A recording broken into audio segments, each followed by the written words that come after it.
जो गर्भ में है वो बहुत अच्छा बच्चा होगा, मेरा गोद में है ये बड़ा शैतान है। तो उसको फेंक दिया। अब उसकी क्या आशा है गर्भ में, कब आएगा, कैसा आएगा, आएगा कि नहीं आएगा। तो वे जो गोद में उसी को अच्छा बना लेना पहले। तो ये बात महाराजा दशरथ को तब समझ में आई जब श्री राम का वनवास हो चुका, जब सारी प्रजा में हाहाकार मच गया, जब उनका अपना जीवन भी दुखों से भर गया, जब सारा परिवार भी खंड-बंड हो गया। तो बाद में तो आई जाती है, सभी को ही आई जाती है, दुर्योधन को भी आई गई थी बाद में, तो ठोकर खा के तो आई जाती है। तो फिर समय नहीं होता है। तो दूसरों का ही देख के जिसको समझ में आ जाए वो ज़्यादा महान होते हैं और वो कुछ पा भी लेते हैं। तो ये बता रहे हैं कौसल्या को, कश्चित आम्रवणं छित्त्वा पलाशांश्च निसिंचति पुष्पम दृष्ट्वा फले गृध्नो स शोचति फलागमे। निश्चित रूप से वो फलागम समय में शोचती शोक करता है। सोहम आम्रवणं छित्त्वा पलाशांश्च निषेचयं रामं फलागमे त्यक्त्वा पश्चात् शोचामि दुर्मतिः। तो बोले मैंने भी ऐसे ही किया कौसल्या, हे कौसल्ये, सो अहम आम्रवणम छित्त्वा, मैंने भी आम के पेड़ को काट करके पलाशांश्च निषेचयम्, पलाश के वृक्षों को सींचा मैंने। तो रामम फलागमे त्यक्त्वा, फलागम का जो समय था उसमें मैंने क्या किया, रामम त्यक्त्वा, राम का तो त्याग किया और कैकेयी की बात का पोषण किया। तो ये क्या हो गया, आम के पेड़ को काट के पलाश के पेड़ को सींचना। इसलिए दुर्मति ही पश्चात शोचामी, ऐसा मैं दुर्मति, मेरी मति मारी गई थी तो अपने आप को दुर्मति कह रहे हैं, ऐसा मैं दुर्मति पश्चात शोचामी, शोक कर रहा हूँ, पछताना पड़ रहा है मुझे। तो एक तो ये हुआ, और उस समय क्या हुआ था, उस समय हुआ था लब्ध शब्देन कौसल्ये कुमारेण धनुष्मता कुमार शब्द वेधी इति मया पापम इदम कृतम। आज की जो घटना इनको स्मरण आ रही है तो कह रहे हैं कि मैं, हे कौसल्ये, लब्ध शब्देन कुमारेण धनुष्मता, जब मैं कुमार अवस्था में था, शादी भी नहीं हुई थी, तो हाथ में धनुष लेकर के, धनुष्मता धनुष वाला मैं, लब्ध शब्देन कुमार शब्द वेधी इति, लोग मुझे कहेंगे कि ये कुमार तो शब्द वेधी, शब्द को सुनकर के ही उसको लक्ष्य को बींध देता है, ऐसा है ये। तो शब्द वेधी बनने की लालसा में, लालच में, लोभ में, मया इदम पापम कृतम, मैंने ये पाप कर दिया था जो अभी आपको बताने जा रहा हूँ। क्या पाप किया था इन्होंने, तदिदं मेनु संप्राप्तं देवी दुःखं स्वयं कृतं सम्मोहादिह बालेन यथा स्यात् भक्षितं विषम। कह रहे हे देवी, तद इदम में अनुसंप्राप्तम दुखम स्वयं कृतम, ये जो अभी मेरे को दुख मिल रहा है ना, ये सब मेरे किए का ही फल है। वैसे ये बात मन में आते ही दुख बिल्कुल छूमंतर हो जाता है। जैसे दुख आता है ना तो स्नायु है बिल्कुल ऐसे अकड़ जाती हैं कि भाई ये क्यों आया, व्यक्ति उसको हटाना चाहता है। और जैसे ही ये विचार मन में आया कि सब मेरे ही कर्म का फल है, तुरंत रिलैक्स होता है। हाई बीपी से तुरंत लो बीपी होता है, मतलब नॉर्मल बीपी होता है लो का मतलब, एकदम रिलैक्स हो जाता है, मेरा ही किया है ना। एक कोई मालिक घर में सुबह उठा और उठते ही उसको वो टेबल रखी थी उसकी ठोकर लगी, तो उसको बड़ा बुरा लगा, उसने देखा नहीं था, तो एकदम से जोर से आवाज में चिल्लाना शुरू किया कि इस घर में सब के सब ये नौकर कमबख्त कहाँ मर जाते हैं, टेबल यहाँ रखने की जगह थी क्या। खूब सारा उन्होंने डांटा सबको, इधर उधर से सब नौकर आए, बोले कौन, मालिक हैं, इतने बड़े धनवान हैं। तो फिर बाद में कमरे में से पत्नी निकली कि क्या बात होगी, बोले मेरे को ठोकर लगी है, सब के सब यहाँ मक्कार इकट्ठे हो रखे हैं। तो उसने धीरे से पास में आके कान में कहा, बोली ये तो शाम को आपने ही रखवाई थी यहाँ पे। अब एकदम से इसका गुस्सा, क्या बोल रहे, मैं नहीं रखवाई थी ये तो। तो जैसे ही ये रियलाइज होता है कि ये जो मिला है ये मेरे ही किए का फल है, तुरंत दूसरे के ऊपर जो हम सवार हो रखे थे, तुरंत हम नीचे आ जाते हैं। तदिदम में अनुसंप्राप्तम देवी, हे देवी ये जो कुछ भी प्राप्त हुआ है ये दुख स्वयं कृतम, मेरे ही किए हुए का फल है, मैंने किया था। सम्मोहात, किस लिए कैसे किया था? मूढ़ता में आकर के, अनजाने में। सम्मोहात, हम भी बहुत सारी त्रुटियां मूढ़ता के कारण करते हैं।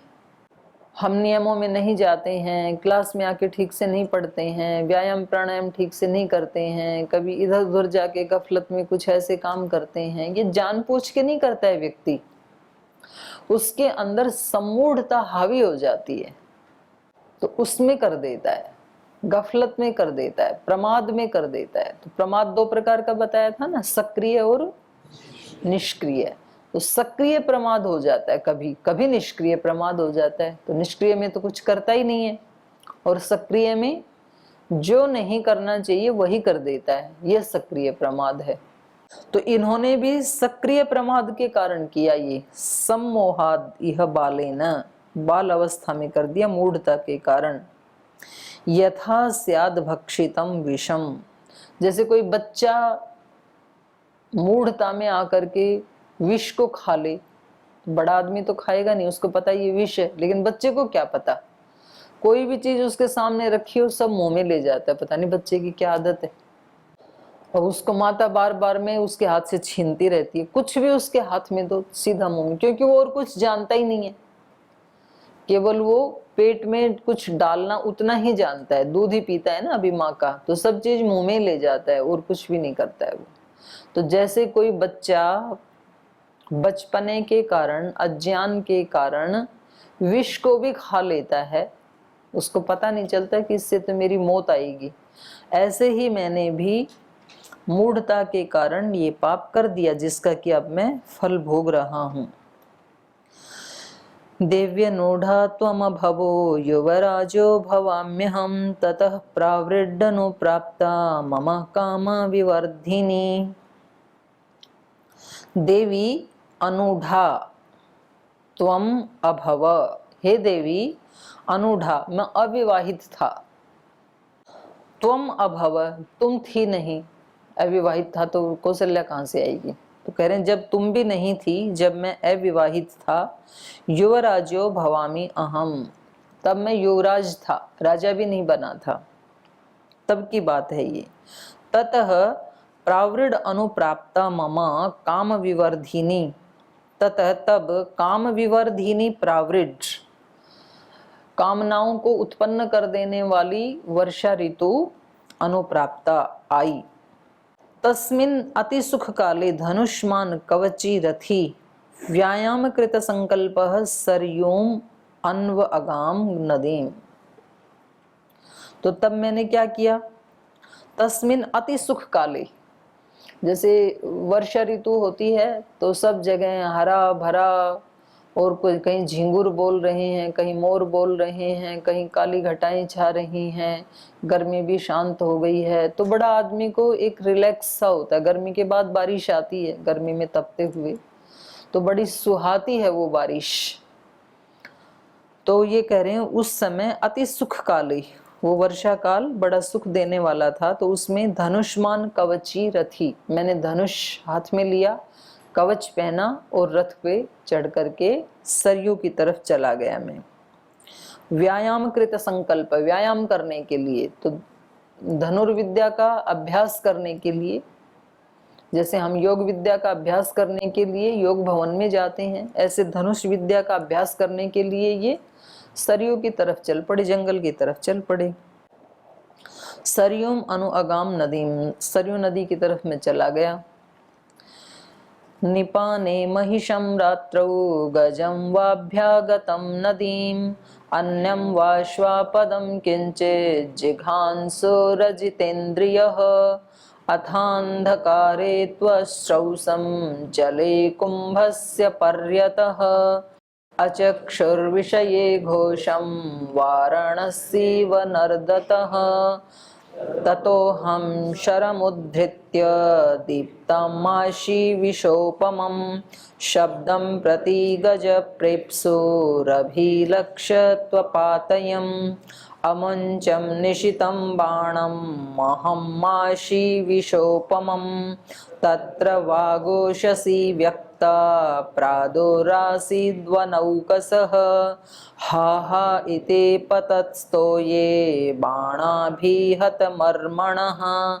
तस्याहं करुणं श्रुत्वा निशीलालपतो बहु तं देशं महमागम्य दीनसत्त्वः सुदुर् अपश्यमिषुणातीरे शरव्यास्तापसंहतम् अवकीर्णजटाभारं प्रवृद्धकलशोदकं पांशुशोणितदिग्धाङ्गं शयानं शरपीडितम्। तो जब मैं धनुष बाण लेकर के कवच धारण करके रथ पर बैठ करके व्यायाम करने के लिए व्यायाम के संकल्प से उस वर्षा ऋतु में एक दिन शाम के समय सरयू नदी के तट पर गया। वहां पर महिषम निपाने रात्रौ, तो वहां रात हो गई। धनुष विद्या का अभ्यास करते करते रात्रौ, रात होने पर निपाने महिषम, जल पीने के लिए जैसे कोई जंगली भैंसा आया है ऐसे, गजम वा या कोई हाथी आया है ऐसे, अभ्यागतम नदीम, तो वहां पर मैं उस नदी की तरफ आगे बढ़ा। अन्यम व श्वापदम किंचित, या फिर कोई अन्य जंगली प्राणी। कंचित जिघांसु अजितेंद्रिय, तो यहाँ कोई सरयू नदी है, सरयू नदी के पास वो बैठ गई कि अब रात्रि में यहाँ पर या तो कोई जंगली भैंसा आएगा, या तो हाथी आएगा, या तो अन्य कोई भी प्राणी आएगा पानी पीने के लिए। तो उस समय मैं अपने इस विद्या का प्रयोग करूंगा, शब्द को बींधने वाली शब्द वेदी। अथ, तो इसके बाद अथ अंधकारे तु अश्रौसम जले कुंभस्य पूर्यतः, तो फिर अंधकार हो गया, रात्रि और ज्यादा घिर गई। अंधकारे तु अश्रौसम, अंधकार होने पर मैंने सुना, जले, जल में, कुंभस्य पूर्यतः, घड़े में जल भरते हुए, वो श्रवण कुमार जल भर रहे थे। अंधकार हो गया तो वो जो आवाज आई जल भरने की घड़े में, वो कैसे लग रही थी? अचक्षुर विषय घोषम, ये घोष, ये जो शब्द है ये अचक्षुर विषय, दिखाई तो दे नहीं रहा था कि कौन पानी पी रहा है, केवल वो ध्वनि आ रही थी। वाराणस्य इव नर्दत, और वो ध्वनि कैसी लग रही थी? वाराणस्य नर्दत इव, वारण कहते हैं हाथी को। हाथी जो रास्ते में चलता है और कोई भी चीज आती है तो उसको उठा के फेंक देता है, तो उसको वारण कहते हैं। तो वाराणस्य नर्दत इव, वो आवाज जल में घड़े को भरते समय जो आवाज आ रही थी, घड़ा भर में पानी जाते समय वो आवाज कैसी लग रही थी? जैसे कि किसी हाथी की आवाज हो, ऐसे लग रहा था। ततो हम शरमुद्धृत्य दीप्तमाशी विशोपमं शब्दं प्रति गज प्रेप्सुरभिलक्ष्य त्वपातयम्। ततो अहम शरम उद्धृत्य, तो जैसे मैंने वो आवाज सुनी, क्योंकि शब्द वेदी बनना था इनको, तो मैंने क्या किया? शरम उद्धृत्य, तुरंत अपना बाण निकाला पीछे से तर्कस से। दीप्तम, चमकता हुआ बाण, चमचमाता हुआ बाण, और कैसा था वो? आशी विशोपमम, सर्प के विष के समान। और कभी कभी तो वो बाण को ना उसमें विष में बुझा के भी रखते थे कि जिसके वहां जाएगा तो खून में विष मिल जाएगा, वो व्यक्ति मर जाएगा। जहर में उनको गर्म करके बाण को, और फिर उसमें डुबा देते थे विष में, उसको तर्कस में रखते थे। लेकिन यहाँ पर ये कह रहे हैं आशी विषोपमम, सर्प के विष के समान। तो इसके दो अर्थ हो सकते हैं, विष में बुझा हुआ बाण भी हो सकता है, या तो जैसे विष तुरंत व्यक्ति को मार देता है, ऐसे तीक्ष्ण बाण जो लगते ही उसको मार देंगे, बींध देंगे, जहां से शब्द आ रहा है, क्योंकि उन्होंने शब्द को लक्ष्य करके इस बाण को छोड़ा था। ततो हम शरम उद्धृत्य दीप्तम आशी विशोपमम शब्दम प्रति गजः प्रेप्सु। मैंने क्या सोचा था, हाथी पानी पी रहा है, तो जहां से वो शब्द आ रहा था उस तरफ मैंने बाण को प्रेप्सु अभिलक्ष्य तु अपातयम, तो मैंने उसको वहां पर फेंक दिया लक्ष्य करके, उस शब्द को लक्ष्य करके। मुझे लगा कि कोई हाथी पानी पी रहा है, तो उस शब्द की तरफ मैंने बाण को फेंक दिया। अमुंचम निशितम बाणम अहम आशी विशोपमम तत्र वागुषसी व्यक्ता प्रादुरासीत वनौकशः।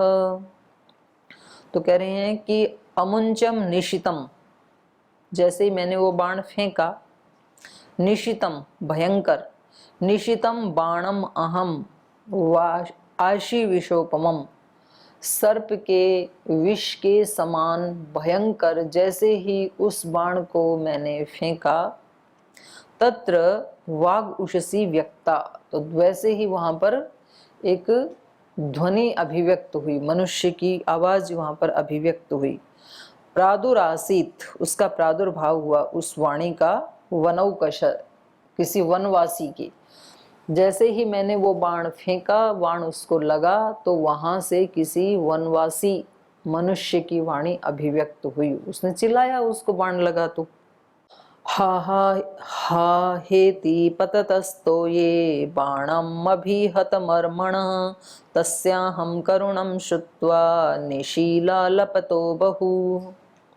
उसने कहा हा हा इति पततः तो ये, इस प्रकार से जल में गिरते हुए, क्योंकि जल ही तो भर रहा था और वहां बाण लगा तो जल में ही पड़ेगा, तो इसलिए तोये पततः, जल में गिरते हुए उसने क्या कहा, बाण अभिहत मर्मणः, बाण से उसके मर्म स्थान के अभिहत होने पर, तो शरीर में कुछ मर्म स्थान होते हैं ना, तो वहां यदि चोट लगे तो व्यक्ति तुरंत मर जाता है, फिर बचता नहीं है।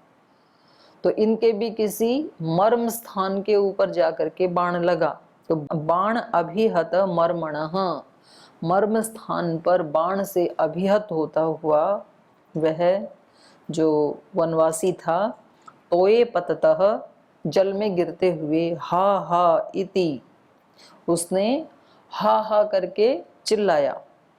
इति तस्य अहम करुणम श्रुत्वा, तो ऐसे उसकी करुणा से पूर्ण आवाज को सुन करके, ध्वनि को सुन करके, निशिला लपतो बहु, उस निशी में, अंधकार में, आलपत बहु, बहुत विलाप करते हुए वो बहुत चिल्ला रहा था। तो उस चिल्लाते हुए उस आवाज को सुन करके, उस करुण स्वर को सुन करके मैं उधर गया, घबरा गया ये भी, क्योंकि इनको नहीं पता था कि ये कोई मनुष्य है, इस समय कोई मनुष्य भी हो सकता है। तम देशम अहम आगम्य दीन सत्व सुदुर्मनः अपश्यम मिषुणा तीरे शरव्यास्ताप संहतम। तो जब मैंने उस करुण स्वर को सुना, जो उस निशी में बहुत आलाप कर रहा था, विलाप कर रहा था, उसके करुण स्वर को सुन करके, अहम तम देशम आगम्य, उस देश में आकर के, उस स्थान पे आकर के, ये तो कहीं दूर से चला रहे थे और फिर वहां से उसका पीछा करते हुए शब्द का वो वहां आए जहां ये गिर गए थे। दीन सत्व सुदुर्मनाः, तो वहां पर सुदुर्मनाः ये अपने लिए इन्होंने संबोधन किए हैं।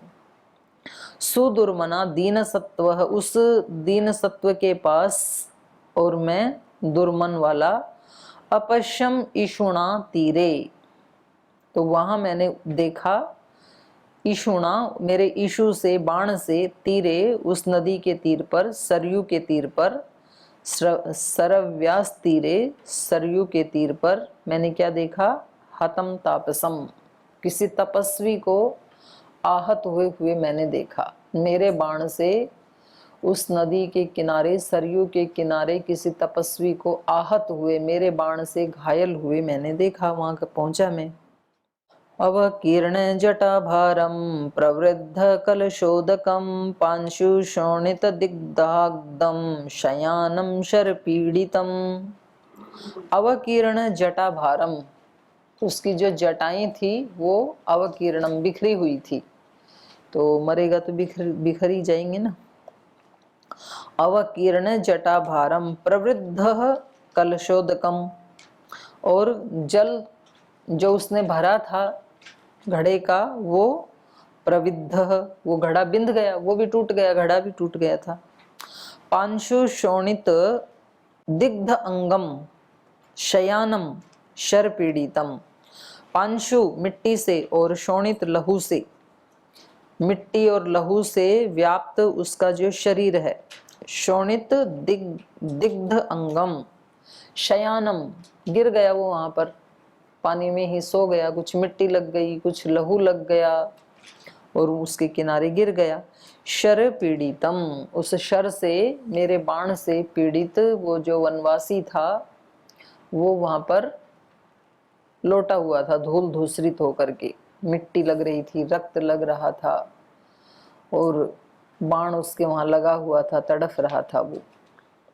समाम उद्विवक्ष नेत्राभ्याम त्रस्तम अस्वस्थ चेतसम इत्युवाच वचः क्रूरम दीक्षन्निव तेजसा किं तवापकृतं राजन् वने निवसता मया एकेन खलु बाणेन मर्मण्य विहते मयि द्वौ वन्धौ निहतौ वृद्धौ माता जनयिता च मे तौ कथं दुर्बलान्धौ मतः प्रतीक्षौ पिपासितौ पितुस्त्वमेव मे गत्वा शीघ्रं आचक्ष्व राघव तं प्रसादय गत्वा त्वं न त्वां स कुपितः शपेत् विशल्य कुरु मां राजन् मा भूत्ते मनसो व्यथा तस्य त्वाताम्यमानस्य तं बाणमहमुद्धरं स मामुप संत्रस्तो जहौ प्राणास्तपोधनः। तो ये एक 3 लाइन का आ गया एक श्लोक। स माम उद्विवक्ष्य, तो जब उन्होंने मेरे को देखा, उद्विवक्ष नेत्राभ्याम, बड़े विवल नेत्रों से, बड़े व्याकुल और मतलब एक असहाय दृष्टि कि मैं क्या कर सकता हूँ, ऐसे नेत्रों से जब उन्होंने मेरे को देखा, उद्विवक्ष नेत्राभ्याम त्रस्तम अस्वस्थ चेतसम, और मैं कैसा था? त्रस्त, अस्वस्थ चेतसम, जिसका चित्त स्वस्थ नहीं है, घबराया हुआ, भयभीत। तो ऐसे मुझे त्रस्त और अस्वस्थ चित्त वाले राजा दशरथ को, मुझको जब उसने अपने नेत्रों से देखा, इत्युवाच वचः क्रूरम दिदक्षन इव तेजसा, तो जब उसने देखा कि ये तो कोई राजकुमार है और इसने प्रमाद से युक्त होकर के ये काम किया है, तो उसने मेरी तरफ कैसे देखा? क्रूरम दिदक्षन इव, माने जैसे तो मेरे को जला ही देंगे वो अब उनके नेत्रों से, क्योंकि वो तपस्वी थे और तपस्वी का कोई अपकार करेगा तो उसकी तो दृष्टि ही उस व्यक्ति को नष्ट करने के लिए पर्याप्त है, क्योंकि उन्होंने किसी का कुछ बिगाड़ा नहीं ना। तो दिदक्षन इव तेजसा, अपने तेज से मानो मुझे जला ही देंगे, ऐसे उन्होंने क्रूरम वचे इति उवाच, बड़ी कठोरता से ये शब्द मेरे को कहे मेरी तरफ देखते हुए। किम तव अपकृतम राजन, हे राजन मैंने आपका क्या अपकार किया था, क्या बुरा किया था, मैंने क्या बिगाड़ा था आपका? किम तव अपकृतम राजन वने निवसता मया, हम तो वन में रहते हैं, हमें ना किसी का राज्य चाहिए, ना संपत्ति चाहिए, ना कोई हमारी कामना है, वन में रहते हैं, फल मूल खाते हैं, तो यहाँ वन में रहते हुए मैंने आपका क्या बिगाड़ा था? किम तव अपकृतम राजन वने निवसता मया एकेन खलु बाणेन मर्मणि अभिहते मयि। एक ही बाण में आपने मेरे मर्म को बेध डाला, तो ऐसा मैंने आपका क्या बुरा किया था? अब देखो, ये व्यास भाष्य में व्यास ऋषि ने कहा कि ये जो कर्म गति है ना, इतनी ये दुर्विज्ञाना, बड़ी दुर्गमता से जानने योग्य है। मानो दशरथ ने तो श्रवण कुमार को मारा और उनके माता पिता ने उनको शाप दिया, तो उसके कारण महाराजा दशरथ की मृत्यु हुई। अब कोई प्रश्न पूछे कि दशरथ जी ने श्रवण कुमार को बाण क्यों मारा, उनको ये दुख क्यों मिला? तो क्या ये उनके भी पिछले किसी कर्म का फल था या ये दशरथ का नया फल था? अब इसको कौन उत्तर देगा? कोई भी नहीं दे सकता है। तो ये बहुत गहन है, ये गति कर्मों की कोई भी नहीं जान सकता है। तो बस इतना ही जाना जा सकता है, पीछे का तो कोई जान नहीं सकता है। आज की तारीख में इतना जाना जा सकता है कि भी आज हमें जो गलत लग रहा है वो हम ना करें, और जो ठीक है हमारे लिए उसको हम जरूर करें। विपरीत परिस्थिति आने पर भी अपने चित्त को संभालते हुए, उसको समता में रखते हुए आज त्रुटि ना करें। पीछे हमें नहीं पता कि वो हमारी त्रुटि का फल हमें मिल रहा है या तो उस व्यक्ति की त्रुटि से हमें कष्ट मिल रहा है, हम नहीं जानते पीछे का क्या है। जो भी हो, हमारी त्रुटि का फल मिल रहा है तो बहुत अच्छी बात है, भुगतना ही था, भुगत लिया। उसकी त्रुटि का फल मिल रहा है तो उसका वो जाने। पर हम यदि आज ठीक हैं तो फिर जीवन की यात्रा ठीक दिशा में जा रही है, तो इसके पचड़े में ना पड़ के, अब नहीं तो व्यक्ति फिर कुतर्क करने लगता है। बोल जी, ये कौन कहेगा कि ये मेरे ही कर्म का फल है? ये उसकी भूल भी तो हो सकती है, बिल्कुल दोनों ही हो सकती हैं। तो जिसको हम जानते नहीं हैं तो उसको हम किस रूप में लें जिसमें हमारा नुकसान ना हो, इस रूप में लें। नहीं तो व्यक्ति उस रूप में लेगा तो फिर वो आगे सावधान नहीं होगा। बोले मैंने इसको मारा तो इसके किसी जन्म का फल होगा, तो मैंने दे दिया उसको। तो फिर तेरे को किसने बताया कि इसके उस कर्म का फल तुझे देना है, इस रूप में देना है? तो ऐसे नहीं।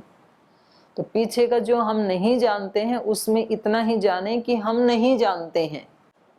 यस्य मतम तस्य अमतम, जो कहता नहीं मेरा मत है तो समझ लो ये उचित नहीं है, और जो कहता है मैं कुछ नहीं जानता वही ठीक जानता है।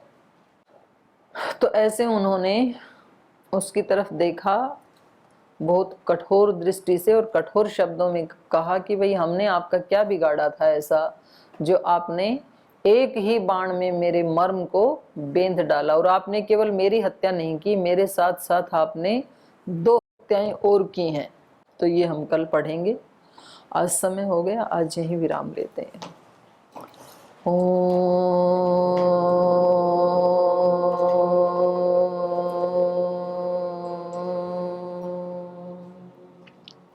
शांति शांति शांति।